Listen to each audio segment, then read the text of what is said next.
be a straightforward subject, but perhaps this reflects the lack of contact with the real world in many finance programs. This might change because investment managers now have techniques to pick apart, for example, the notes in balance sheets. They can also use data mining techniques and advanced mathematical methods, and eventually will be applying clustering techniques to find similarities among companies.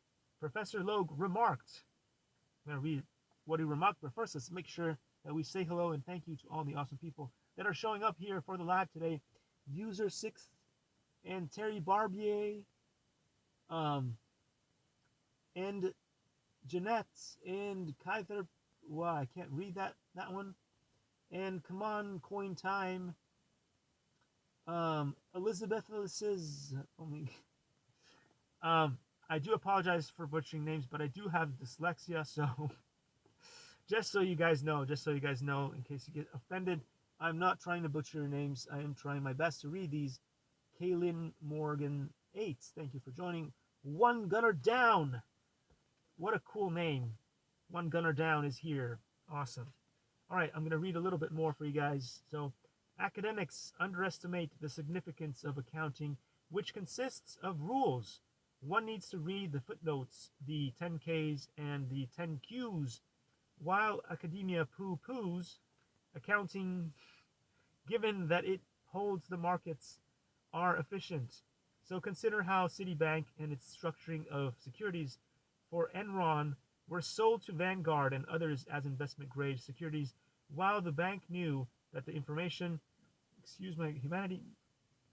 by Enron and Moody's and S&P was wrong. How dare they not do anything about it?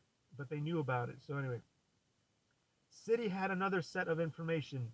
Rating agencies believed Enron debt was 17 billion.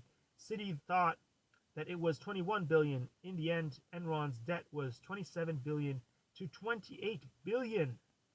Those are numbers that are so big that I can barely pronounce.